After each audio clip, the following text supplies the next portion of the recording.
બનાસકાંઠા જિલ્લાના સરહદી વિસ્તારોમાં પૂરથી અસરગ્રસ્ત ગામોની વાવના ધારાસભ્ય સ્વરૂપજી ઠાકોર મુલાકાત લીધી હતી। વાવ તાલુકાના માળકા, ભાખરી, તીર્થગામ, વાસરડા, ભાચલી અને સુઈગામ તાલુકાના ભાટવારવાસ, ભાટવાર ગામ તથા ભરવડા ગામોની મુલાકાત લઈને પરિસ્થિતિનો તાગ મેળવ્યો હતો।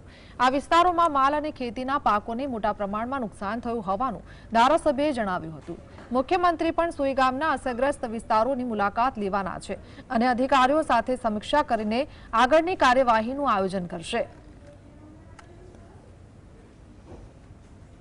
અંદર ટ્રેક્ટર પણ આવવામાં મુશ્કેલ પડી રહી હતી। એવા સમયમાં અમારા ધારાસભ્ય શ્રી સ્વરૂપજી ઠાકોર સાહેબ તેમજ તમામ આગેવાનો આજે ભાખરી ગામની રૂબરૂ મુલાકાત લીધી છે।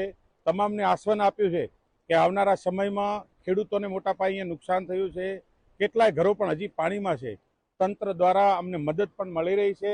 આજે ખુદ ધારાસભ્યશ્રી ગામની મુલાકાત લઈને સાંતવતા પાઠવી અંદર પણ પાણી ઘૂસી ગયા છે અને અત્યારે 4 દિવસ થયા છે। 4 દિવસ પછી થોડું પાણી વિરામ લીધો છે, પણ હજુ પાણી દેખવા જઈએ તો હજુ પાણી ચાલુ જ છે। ક્યાંથી પાણી આવે છે, એ કેટલો વરસાદ પડ્યો છે એ જ હજુ ખબર પડતી નથી। પણ જ્યારે વરસાદ પડ્યો છે ત્યારે ગામડાઓની ખૂબ જ હાલત ખરાબ થઈ છે, પણ તંત્ર અને અહીંના સ્થાનિક આગેવાનો લોકોએ મદદ કરી અને લોકોને કોઈ જાનહાનિ ન થાય એ રીતે બચાવ કામગીરી પૂરજોશમાં લોકોએ કરી છે અને કોઈને પણ દુઃખી ન થાય એ રીતે બધાએ પ્રયત્નો કરી અને તંત્ર અને સરકાર સાથે મળી અને આ પ્રયત્નો કરી રહ્યા છે।